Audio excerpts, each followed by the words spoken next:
Today's shir is sponsored by Annie Foreman and Paul.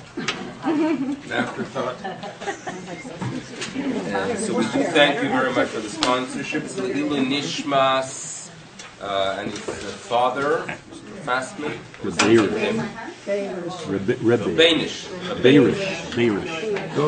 Dov.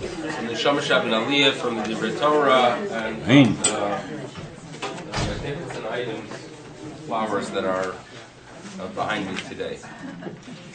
Parashat Vayetze is our parsha. So,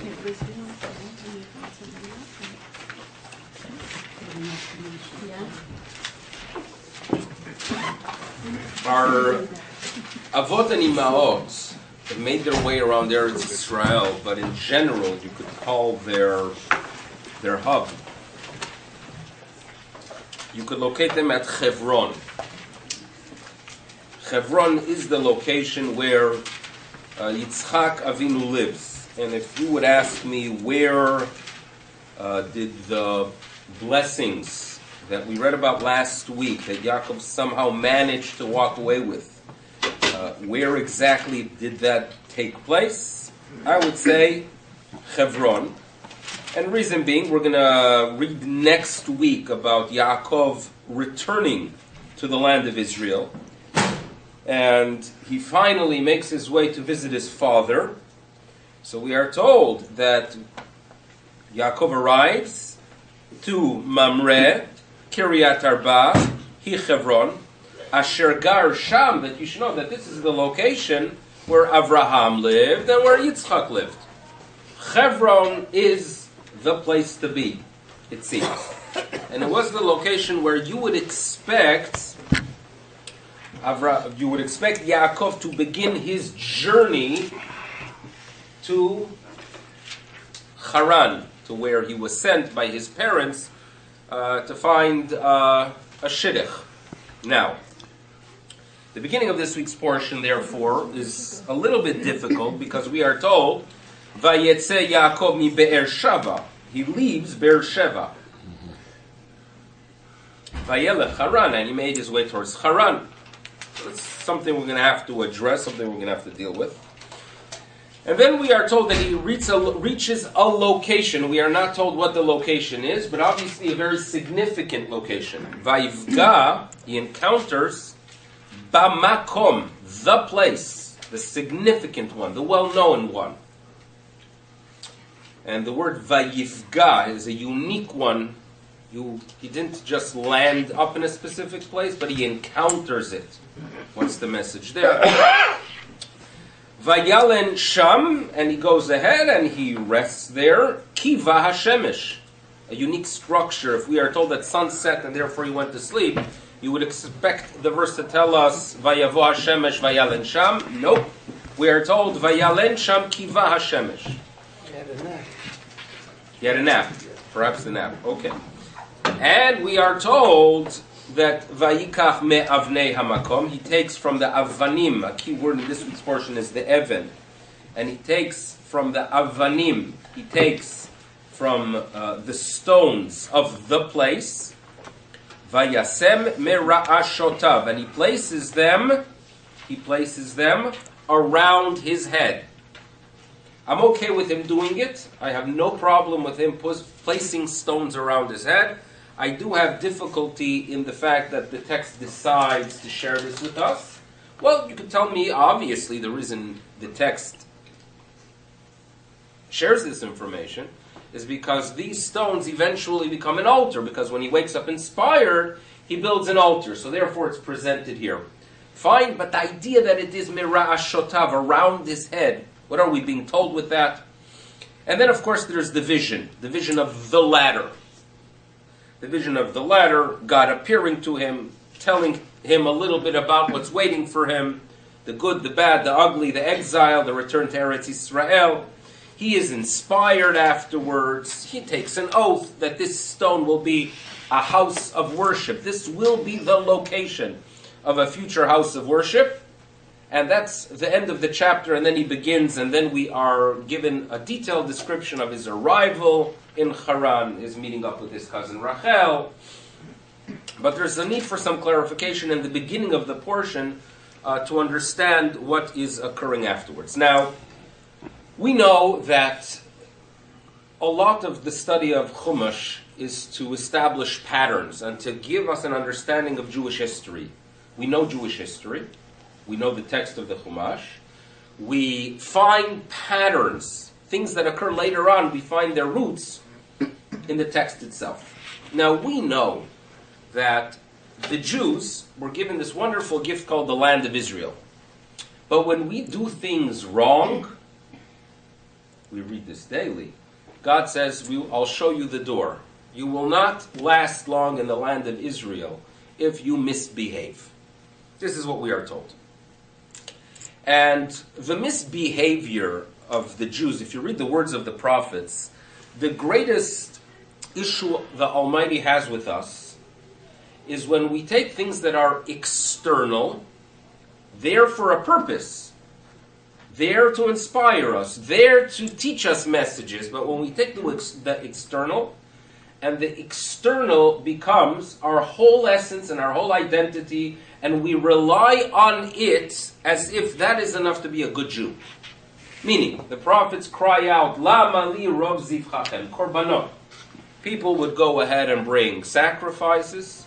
In their mind, they are good beings because they bring a sacrifice, and then they could go home and be a disgusting being, corrupt in the marketplace, corrupt at home. Why? And if you turn to them and say, how about improving your behavior? They say, what do you mean?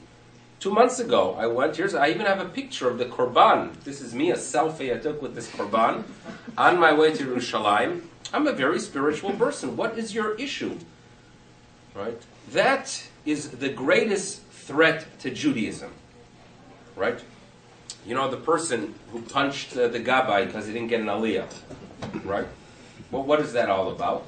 My Judaism is that I want to be called up to the Torah. That's it. That's what defines my Judaism. And if he's going to take away my Judaism, he deserves to be punched. That is taking something external and making that the whole of your Judaism. And it's a very serious threat to what we're all about. As Rambam tells us, the people who take a mezuzah and they write holy names inside, they would record names of angels inside the mezuzah, believing that will protect them. Meaning my Judaism is about having that item on the front door and that will protect me. I could do whatever I want in my workplace. I could cheat, right? I quote often Ephraim Kishon, the Israeli comedian, that Israel is the only country in the world that as bank robbers are leaving the bank, they kiss the mezuzah on the way out. Right? That is a serious corruption of what Judaism is about. Because you take something there as a reminder. Why is there a mezuzah? Well, you walk into a room, and you remember that there's a text here that talks about Shema Yisrael, Hashem Echad, and if there is a God, I have to emulate Him, and I have to be kind, and I have to follow His paths, and I have to remember that, yes, indeed, there's right and wrong in the world. That's what the mezuzah is about. But if it comes to some kind of amulet, I put it on the door, mission accomplished, I am a good Jew. That's what destroys Judaism, right? The people that go to graves to pray. Now, we went through it already, that there is room to going to graves. It is within Judaism to go ahead and pray at a grave of a holy person. But to believe that that's the religion, to go ahead and make a whole celebration in Miron and Lag BaOmer, that it borders on paganism. In other words, if that becomes the whole religion, if that is all my religion, that I could do whatever I want, I could ignore all the Tariq mitzvahs, but the main thing is that I prayed at a grave of a tzaddik, or I go ahead and I travel to visit, that is something very dangerous. You are taking the external, and believing that you will be blessed because you do something external. Okay? Now, let's keep that in mind. Now we're going to analyze the emotional state of Yaakov Avinu. He's fleeing. Okay? I'm not going to use the word refugee during this week, right? Because he wouldn't be welcome anywhere at this point, but he's fleeing. What's going through his head? What's his emotional state, mental state? I believe that I don't have the right to go ahead and assess it by just reading the text, but I will read some midrashim, and these rabbinic sources will tell us a little bit of what he is going through. So number one, he is in a very dark situation. He is, I'm not going to use the word depressed, he is going through a dark period. Having to leave the land of Israel. Having to leave the land of Israel. Now, you know, there's a story of a curator in an art gallery that was taking a group from display to display, from painting to painting, and he gave them a tour of progression where the earlier works were bright, light in theme and in color, and as he progressed, he showed them darker and darker paintings and themes. And eventually he came to one painting, which was basically all gray, black, and white, with a very, very dark theme, and he turned to the crowd and he said, "For me, this is the darkest of all paintings you will ever see." And they asked him, "How do you know that this indeed will be the darkest we will ever see?" And he responded, "Because I painted it." Right? And the idea is that we go through dark periods in life, right? There are challenges.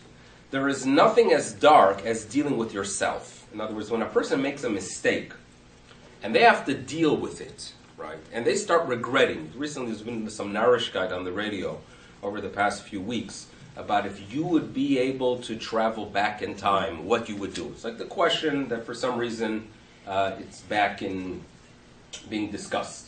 Okay, you don't have to follow it, but they're asking the question, and then they analyze, are people giving answers that relate to the world, meaning will they go back and kill baby Hitler? That's if you follow that in the news. Or will you go and just take care of something very personal? In other words, you would give yourself a tip, buy a Microsoft, you would go to yourself in early 1980 and go buy Microsoft stuff. What would you do with it? And then they analyze as a person thinking big, thinking about himself, and they noticed that quite often people, right, would want to go back to fix a mistake, something, in other words, they could deal with everything that exists around the world, all circumstances, we could swallow, we could deal with the darkness, but self-made darkness is the most painful of all.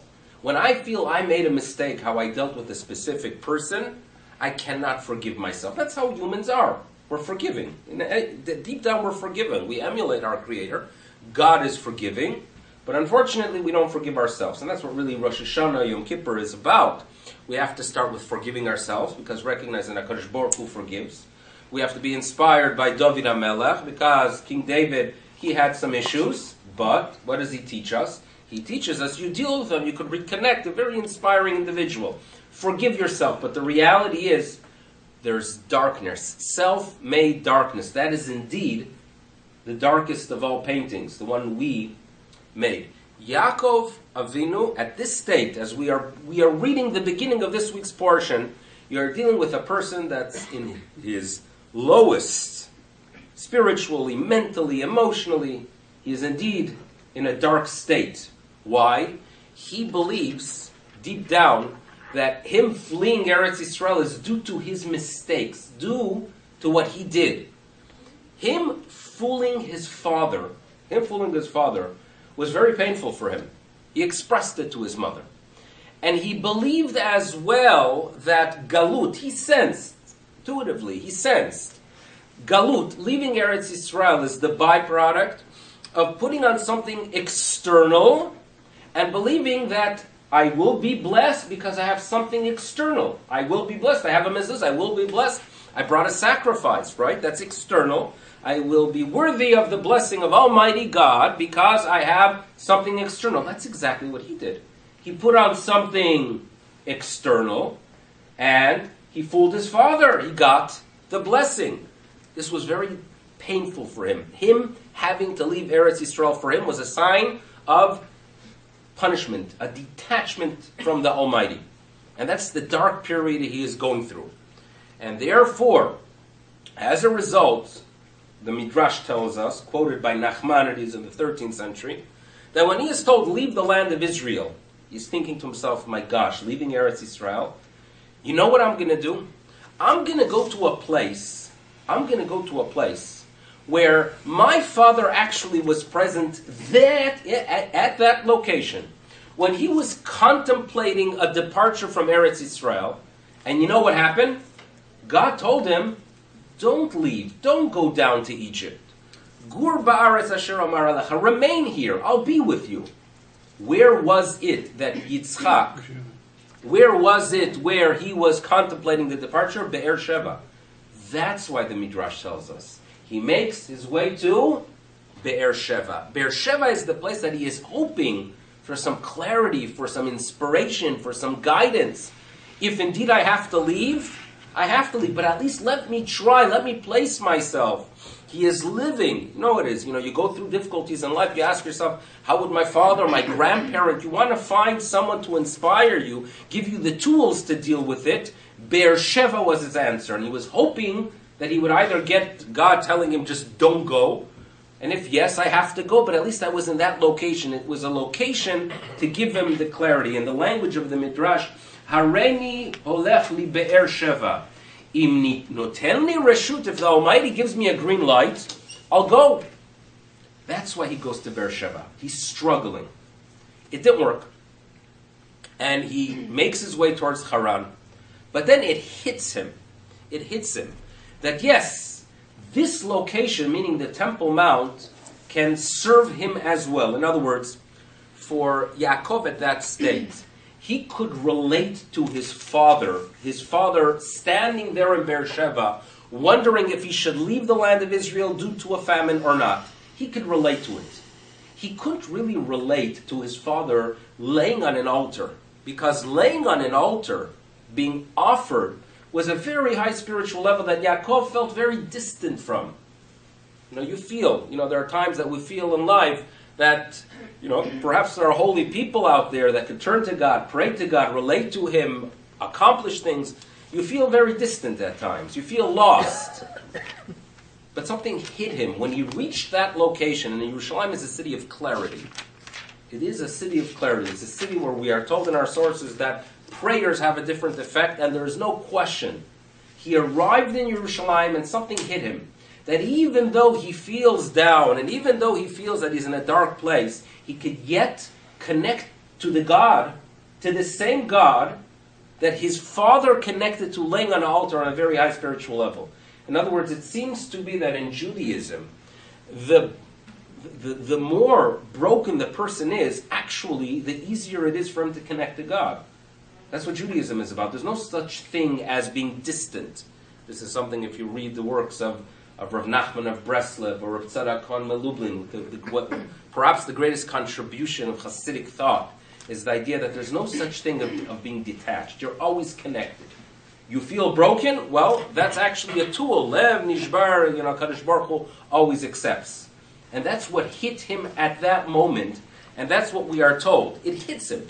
He's still in a dark state, but he reaches that location with an understanding that it plays a role. Now, in the admonition that we read later in the Torah, what defines the Jewish people as a protected nation is a nation that needs not to fear from animals. Remember Bechukosa? Remember we are told there that if you follow the mitzvahs of Hashem, you don't have to worry about Chayat HaSadeh, animals. If, on the other hand, you don't observe Torah, if you feel you're not living a life of meaning, of value, of connection to Kadosh Baruch Hu, you have to protect yourself from animals because you no longer have that supernatural protection. Him placing those stones around the head, and the Torah describing it is telling us that he still felt after all, that he's gone through a difficult period. He has acted in a way that he is not comfortable with. He needs to protect himself because he is not on the level to have that supernatural protection. That's why the text tells us, Vaikach me'avnei hamakom, he takes the stones and he protects his head. The vision turns everything upside down. The vision is, now there's a lot of symbolism with those angels. We've heard a lot of explanations over the years. We've heard the explanation that the ladder is to tell us that there is a connection between the physical and the spiritual world. Right? That's really a fundamental part of our Judaism. That there is an impact. You, as humans, you act in a way, in a physical way. There is an impact in the spiritual realm. Where do these two places, where does the physical and spiritual realm connect? It connects in Jerusalem in the Temple Mount. And the angels symbolize this idea that there is traffic in both directions. The angels going up symbolize our prayers. That we could connect to God, that our words have an impact and they make their way up into the spiritual realm. The angels coming down symbolizes guidance, that God indeed guides the people of Israel. We are given teachings. These teachings originate on the Temple Mount. There was a rabbinic court there. So that's one explanation that's given. Another explanation, the Midrash tells us that if you look at the word olim and yordim, they're both in the plural. So therefore you have two angels going up, two going down. And therefore the width of the ladder, and again this is all symbolism, the width of the ladder can actually have four angels making their way up and down. The four angels symbolize the four exiles that are described in the book of Daniel. In the book of Daniel we are described that the Jewish people are going to go through a Babylonian exile, a Persian exile, an exile with the Greeks, and the Roman exile, which due to the fact that they destroyed the temple and it was never rebuilt, we still consider ourselves in that exile. So it symbolizes the dark period that the people of Israel are going through. Fine, so these are explanations that are given for the dream itself. For Yaakov, the most important symbol is the idea that angels are to teach us, or this image of angels are to teach us that nothing is a coincidence. Now, we have to ask ourselves, what exactly is an angel? Now, we all have these images, because you've seen art, and you've visited Rome, and you go to the Sistine Chapel, right? And you see all kind of images, and you've been to museums, and you read text. And if I say angel, you immediately have a being with wings. You have the wings already there in your mind. And of course, we're talking about something spiritual. So what on earth are angels? In other words, there's a whole controversy that during the high holiday season, in one of the prayers, we turn to angels. And we say, Malache Rachamim, Achnisu Tfilaten, that you should bring in our prayers. And there were great rabbis, among them the Chassam Sofer. So if any of you have Hungarian blood, you should listen carefully. The Chassam Sofer was of the opinion that this is a prayer that should not be uttered. You can't turn to angels. That's absurd. Right? So what are angels? Well, it seems to be, right, the most rational explanation to this concept of angels are that God interacts with the world. Right? It rains sometimes, hopefully not this year. It snows even at times, right? There are weathers, there are all kinds of illnesses that come down to the world. All these are angels. Meaning Malach is a messenger. It's a messenger from God. So what is this image all about? He's not supposed to walk away thinking that there are these beings with wings that are coming down and going up. The message is, you should know that everything that occurs, even when you think you are in a quote-unquote a very dark period, a moment of detachment, you should know that it is something that comes from above. It is what they call hashgacha pratit. There is indeed a God who is watching over you. Everything that occurs is for a reason. So therefore, that is a very inspiring message for him who is going into exile, who feels like he's in exile already. For him, this is a message that there is nothing that's random. Don't feel that you are this lost being. Everything occurs, everything is guided from above. That is the message he's supposed to live with. So all the symbolism, this is the most important one, and the one that's relevant for him. Everything that is going to occur, you should know, has a reason for it. And therefore he is inspired. And now we can turn back to the text itself. He makes a commitment on page 146. He sees the awesomeness of the location. And he wakes up in verse 18. Vayashkem Yaakov baboker. He awakens. Vaikach et ha'even, and he takes the stone. Asher sam merashotav, that same stone, and he places it as an altar, as a pillar. There is a difference between mizbeach and matzeva. Mizbeach in general is made by many stones put together. A matzeva is just a pillar. The Torah itself, once the commandments start rolling in later on, the Torah itself rejects the concept of a matzeva, of the pillar. It wants us to go ahead and use the system of the mizbeach, of the many stones. Symbolically, it's to teach us that anyone that believes that Judaism is just one approach, right, like one stone, he's not going to be a good servant of the Almighty, because you won't have the ability to interact and accept others, so God will not accept you either. The person who understands that the altar is built, that an altar is built with many different stones, right, with many different views, that is the person that could connect to God. But at this point, this is before these commandments come in, and therefore we are told that he makes from this stone a matzeva, and he takes an oath in verse 20, that if God protects me, what am I going to do? Verse 22, Ve'ha'even hazot, you should know that this stone, Asher samti matzeva, which I placed here as a pillar, shall be the foundation, or it itself shall become a house of God. And the way I'm going to express my commitment to God is by tithing everything to you. So this is what he is going through, and this is what occurs with Yaakov. And it gives us a little bit of clarity of why he feels inspired, but there's something else that occurs as well. You know, we as humans only could deal and only could appreciate situations when we could contrast them. Right? In other words, if I'm able to measure your mood take a summer day here in Toronto, okay, in June. The weather's nice, 25 degrees, it's sunny. And I go ahead, and today they have these apps, you know, the Apple Watches that measure everything.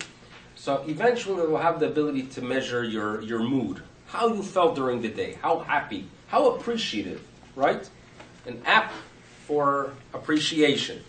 And it will measure it throughout the day, and then at the end of the day it will give you a printout of how appreciative you were for the fact that it's 26 degrees, it's magnificent, the sky is blue, and it will give you a printout of that experience. Now, a few months later, January, right? It's Toronto. You hop on a plane to Florida. You come to South Florida, the other promised land, right? And you are walking around there. It's also 26 degrees. The sky is blue, and you walk around there, right? Like I'm not the only one who has had the experience of coming back from Florida. That in the morning you're brushing sand off your shoes, and at night you're brushing snow off your boots. You know, these are things that we have to deal with here. So, if you assess your level of appreciation on that 26 degree Celsius, of course, in Miami versus the summer day, you will realize, I think you will all agree, that you appreciated the one in Florida much, much more. And not just because it's Florida, but because the summer day, you have a whole series, you have several months of decent weather here. Appreciation is there, but it's limited. When you are able to contrast it, when you're able to sit there and think to yourself, a day ago I was brushing snow off my car, and now I could go ahead and enjoy this wonderful weather, the contrast is what gives us the ability to appreciate. And also, by the way, in spirituality, you know, we mentioned the thinkings of Reb Tzadok HaKohen of Lublin, and he says something very interesting, that we believe in spiritual growth. But he was of the opinion that it is impossible to grow spiritually if you don't first have a downfall. Now, he wouldn't recommend that a person intentionally goes ahead and does something that is against the values of Judaism. But he says that if you have a little bit of a down, days where you don't feel you want to pray, and days that you feel that there's no purpose in life, and then you have a turnaround, right? And then you have a days of meaning, that there must be a God, there's reason, there's optimism, better days are coming. He writes that the only way you reach higher levels is with having a little bit of a down. And he reads the verses that Malachei Elokim Olim V'Yordim, that you should know angels of God are going up, ascending and descending. And he notes that we have within us those angels, those ups and downs. But you should know that it is impossible to have the up without the down. That's what he knows. So this concept of contrast is not just necessary for us for appreciation. The concept of contrast is necessary for spiritual development as well. If any of you eat sushi, so when they give you sushi, right, it's the new Yiddish Michael, it's called, right? So when they give you sushi, there's pieces of ginger that are given on the side as well. Now remember, on my first shiur, my first lesson in sushi was earlier, like about 15 years ago, when the sushi mishugas was starting. I wouldn't touch it. It's not. So then eventually I was with my brother. My brother, he always is the one that's one step ahead with experiments and doing things, and I always follow when it comes to such things. So he says, you got to try the sushi thing. And he educated me, and he told me that sushi has tremendous flavor. But if you eat a piece of sushi, your second piece, you tell me you have a little bit of a background in this field, so the second piece, you will not appreciate the flavors as much, because you already have them in your mouth. So you know what cleans the palate? The ginger. Now, I'm still not sure about that green stuff, what that's for. Now, the first time I was sure that it's just some nice avocado, but then I learned that it's not. But the idea is that you have to go through a different period. You have to clean. There's a contrast. After you clean your mouth with the ginger, you could appreciate the sushi. This is what we are about as humans, and that's why even for our spiritual development, there's ups and there's downs. And now we could go ahead and understand what's occurring here. He has his down, now he is appreciating the up. But when we arrive, and now let's turn to chapter 29 and read this on page 146. Verse 1. Vayisa Yaakov raglav. Yaakov lifts his feet. He's encouraged. He's carrying his feet. Right? People that are in motion. Vayelech artzav nekedim. He goes towards the east. And this is Haran. And what does he see? He sees a be'er basadeh. There's a well in the field. And what the Torah describes here is that there are 3 flocks of sheep. Rotzin alea. They are beside it. And mina be'er hahu yashku adarim. You should know that this well would provide the water for the flock. Veha'even, but there was a large stone, a very large stone over the mouth of the be'er. And the Torah describes in detail how on a daily basis they would all assemble to remove the stone and provide the water. Yaakov interacts with them. And he asks them if they are familiar with his family. He asks them why is it that they did not remove the stone. And they explain we need everyone here. So now if you move forward to verse 10. Vayhi kasher ra'a Yaakov et Rachel bat Laban. When he sees his cousin and he sees the flock, Vayigash Yaakov, he himself goes, Vayagel et ha'even. He is the one, all on his own, is able to roll the stone off the mouth of the well. And he gives water to the flock of Rachel. The significance, we always wonder when we read this, do we really need a detailed description of how many flocks were there? Right, that we are told that he spots shlosha, 3 flocks of sheep. We really need that information. And then we are given detailed information about how they would provide the water and how they would remove the stone. Comes Nachmanides, and Nachmanides tells us that what he sees here is he sees the temple in Israel. The temple in Israel is a place where people come for water, spiritual water. Now, we cannot, as Jews, spend the whole year in Yerushalayim, but rather we come 3 times a year. We come 3 times a year, we are inspired, and that provides us spiritual nourishment and spiritual hydration. So therefore, that is what's symbolized here. Now, you're going to ask, why is there symbolism for the temple in Haran, outside of Israel?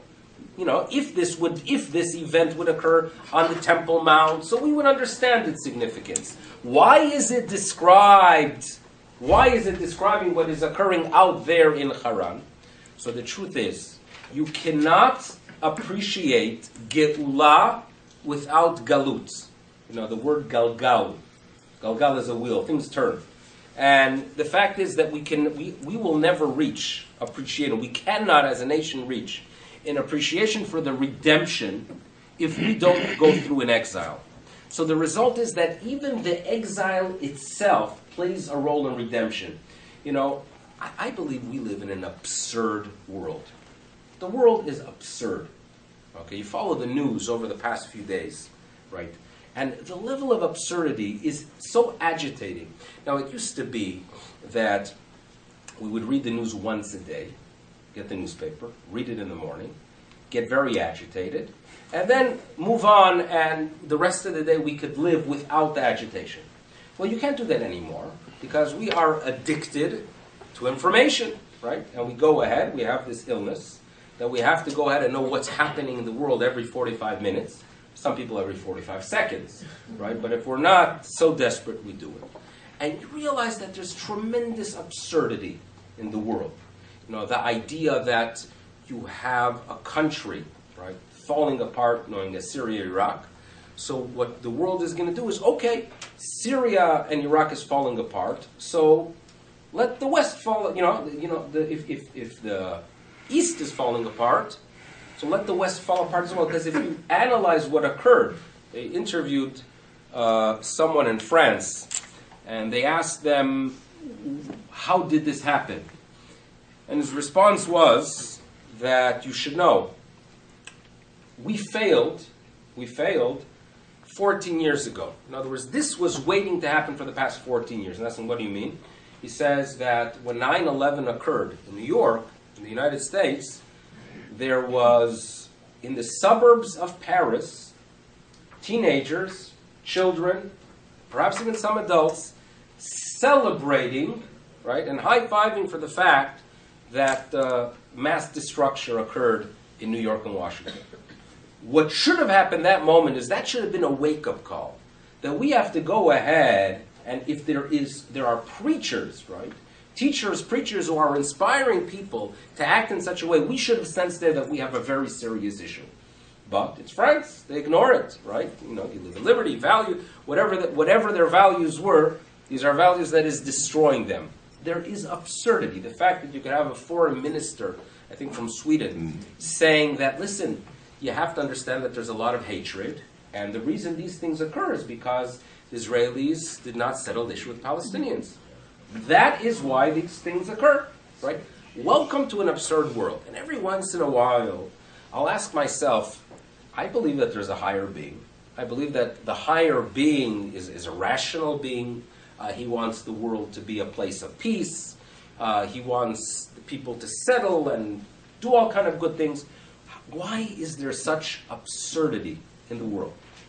And the answer is that we are believers, and this is fundamental to Judaism, that there's going to be a future redemption, that there's going to be what we call a messianic era.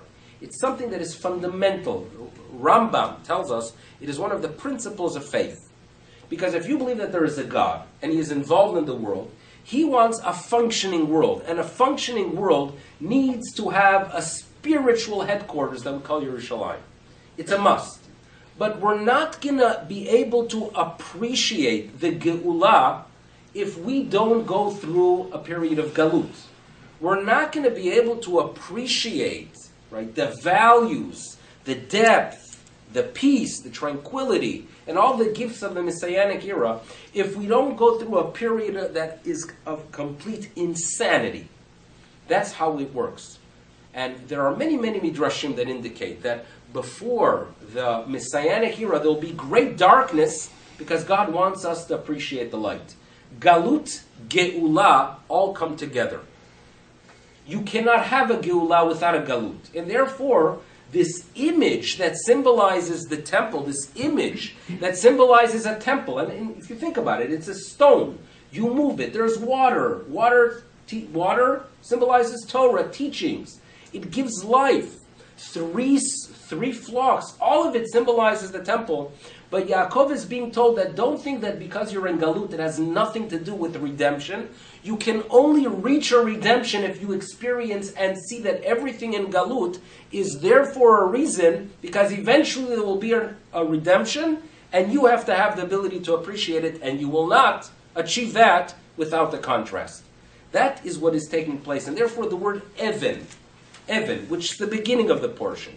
And Evan appears here as well. Evan is a binyan, and that's what Judaism is all about. We are builders. We are builders because through our actions and through our commitment, we do our part to eventually merit that period when absurdity comes to an end. My father would know that, you know the Midrash, that when Yirmiya Hanavi was dealing with the destruction of the first temple, he went to the Avot and Imaot, and he turned to them that they should be the ones to turn to God to pray for the welfare of the people of Israel. And eventually, of all the Imaot, the one that HaKadosh Baruch Hu says, you know what? In your merit, V'shavu banim legvulam, is because of Rachel Imenu. Okay? Rachel mevakal banea, shavu banim legvulam. So the idea of the flock of Israel returning to Eretz Yisrael, a symbol of redemption appears here. So my father would explain that when Yaakov Avinu, right, he is the one that removes this rock, removes the stone to provide water. A messianic image, the Jewish people providing water for all. That's what the temple is about. That's a messianic experience that Yaakov has. When did he have the strength to go ahead and remove that stone and bring forth that water? So now we could turn to verse 10. Vayikasher ra'a Yaakov et Rachel. When he sees Rachel, the matriarch that symbolizes the one that in her merit there will be a return. And she's coming with the son, she's coming with the flock, a symbol for the people of Israel. Then he could go ahead, then Yaakov, Vayagel. Gal, the same exact words of Geulah and of Galut. Yaakov Avinu turns it, and he is the one that removes the stone to go ahead and provide water for everyone. And this is what we hope for. And we go through difficult times, and through prayer, hopefully we will merit that the darkness, just as Yaakov Avinu had to go through a dark period, that eventually he merited an understanding that everything is for a reason, and he was able to deal with all the difficulties that are waiting for him in this week's portion are the result of Galut, but he was able to deal with it because he understood it's not random, and eventually better times are there as he returns, so we should merit a return and an end to insanity and absurdity. Thank you again to our sponsors, and have a good day.